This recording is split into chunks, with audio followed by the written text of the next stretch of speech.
Plateau avec le comité départemental de rugby. Bonjour Yves Chenal. Bonjour. Vous êtes venu bien accompagné aujourd'hui. Voilà, très heureux, oui, avec Jonathan Best, une personnalité très particulière dans le monde du rugby. Alors en ce début de rentrée, bien sûr, le rugby est à l'honneur sur la Foire de Savoie et Jonathan Best fait partie de ces grands témoins qui viennent motiver les jeunes, les moins jeunes, les novices, comme les pros du rugby savoyard.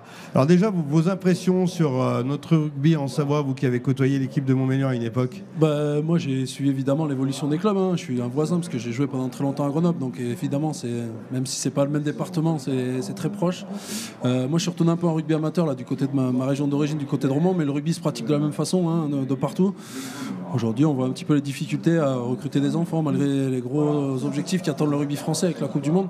Voilà, donc je trouve que ce genre d'événement c'est bien pour sensibiliser en disant le rugby n'apporte pas que de la dépense physique, il apporte d'autres choses, sur l'intégration, sur le collectif, sur des trucs super intéressants. Et je pense que le rugby reste un des sports qui est différent. Et tant qu'on peut le garder, il faut qu'on continue à faire ça. Alors, de Romans, vous êtes venu jusqu'à nous, vous avez traversé la région pour faire passer des messages. Et déjà, pour revenir un peu sur votre carrière, quelques mots, qu'est-ce que vous retenez de cette belle carrière qui est riche d'expérience? Je retiens des bons moments et puis des moments aussi difficiles parce que le sport de niveau demande de se remettre en question, de repasser par des moments difficiles, des moments de blessure, des moments de doute, parce que moi, je ne pensais pas que ma vie rugbystique se ferait en dehors de Grenoble. J'ai fait 15 ans dans ce club avant de partir. Et puis j'ai vécu une deuxième belle aventure du côté de Béziers, qui est un deuxième club historique du rugby français, où j'ai retrouvé un peu cette ferveur, le public. Et je me rends compte que l'engouement français, en tout cas dans les supporters pour le rugby, il existe toujours. Et il va aller en grandissant, évidemment, avec cet événement qui nous attend en France. Et voilà, et je pense que c'est aussi du ressort des anciens joueurs ou des joueurs encore en activité de promouvoir ce rugby pour qu'on continue à le faire vivre. Et c'est les clubs amateurs qui sont le vivier du rugby professionnel. Alors vous étiez joueur international en Algérie il y a quelques temps déjà. Ouais, c'est une particularité. En fait, mon papa est né en Algérie et on m'a appelé il y a quelques temps, donc c'était en 2017, pour savoir si je voulais jouer pour l'équipe nationale. Donc moi, j'avais pas découvert le rugby international. Ça m'a permis de faire pas mal de voyages en Afrique. C'était assez sympa, mais des paysans. Et puis je me rends compte que on a toujours l'impression que le sport qui est pratiqué de partout, c'est le foot. Et je me suis rendu compte que même au fin fond de l'Afrique, il y a des petits gamins qui s'amusent avec des ballons de rugby. Ils sont pieds nus, ils ont que ça, pieds nus en slip, et ils jouent au rugby et ils prennent autant de plaisir. Et moi, j'ai trouvé ça absolument incroyable de me dire que cette pratique-là, en fait, elle est de partout, sur tous les continents aujourd'hui. Et c'est magnifique, quoi. C'est des belles expériences. Alors, très clairement, vous êtes comme Obélix, vous êtes tombé dans la marmite très tôt, à 7 ans, c'est ça? Ouais, c'est comme tous les gamins, quoi. Ouais, finalement. un peu comme tous les gamins. Alors moi, j'ai eu un parcours assez particulier parce que mon papa faisait... à 22 ans, vous devenez professionnel, donc la volonté était là, quoi. Ouais, en fait, il y a eu un passage... j'ai joué de 7 à 14 ans parce que mon père était éducateur et qu'il m'avait mis au rugby. Vous n'avez pas le choix, quoi. C'est rugby, sinon rien. Et puis à 14 ans, je me suis rendu compte que le rugby ne me correspondait plus, donc je suis parti faire d'autres disciplines avant de revenir très tard au rugby, puisque je suis revenu en junior en Réchelle à Grenoble. Et 3 ans après, j'étais pro avec l'aventure de la Fédéral 1 avec Grenoble, où on avait à l'époque joué contre Chambéry. Les belles aventures de la Fédéral 1, on avait une poule très locale, on avait même Montmélian à l'époque qui était en Fédéral 1, donc c'était des belles aventures. Ça m'a formé aussi au rugby des villages, et je pense que l'année de Fédéral 1, ça a été une des plus dures que j'ai eu à jouer, malgré le fait que j'ai joué quelques années en top 14. La Fédéral 1, ça m'a bien appris. En 2012-2017. Ouais, exactement. Ouais, le top 14, on est monté en 2012 avec un titre de champion de Pro D2. Et puis je suis parti en 2017 un peu contraint et forcé. Voilà, sans regret parce que j'avais fait un peu le tour de l'aventure. Et ça m'a permis de vivre autre chose et de terminer ma carrière seulement l'année dernière. Alors maintenant, vous transmettez, hein. Vous êtes encore dans une période active, mais vous transmettez, vous essayez de faire passer des messages aux jeunes.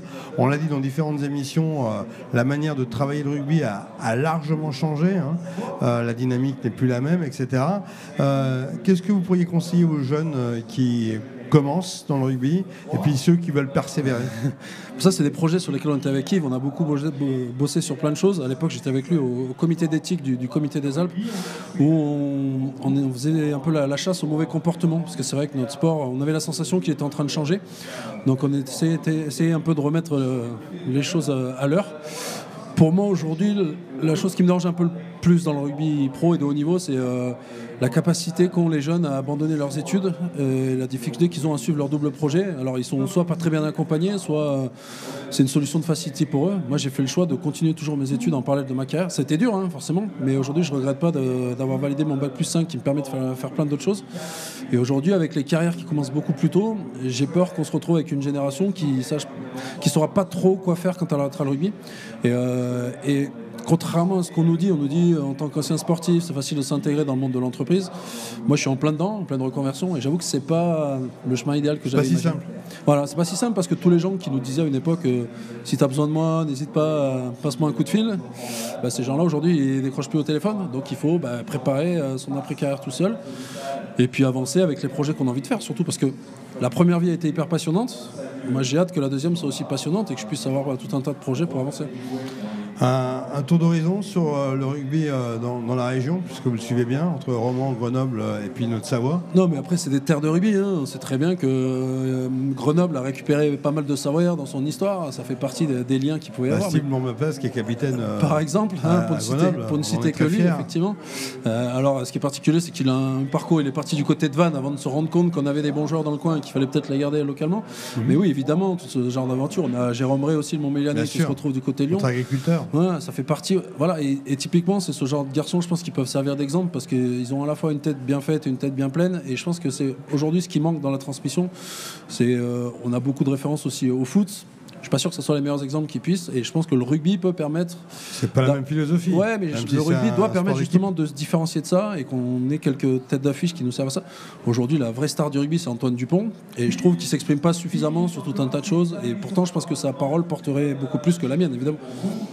Jonathan, votre parole a été bonne, on l'a bien prise et on en prend bien compte. Et merci de votre passage sur la Savoie. Merci et bonne fin de foire du coup, profitez bien.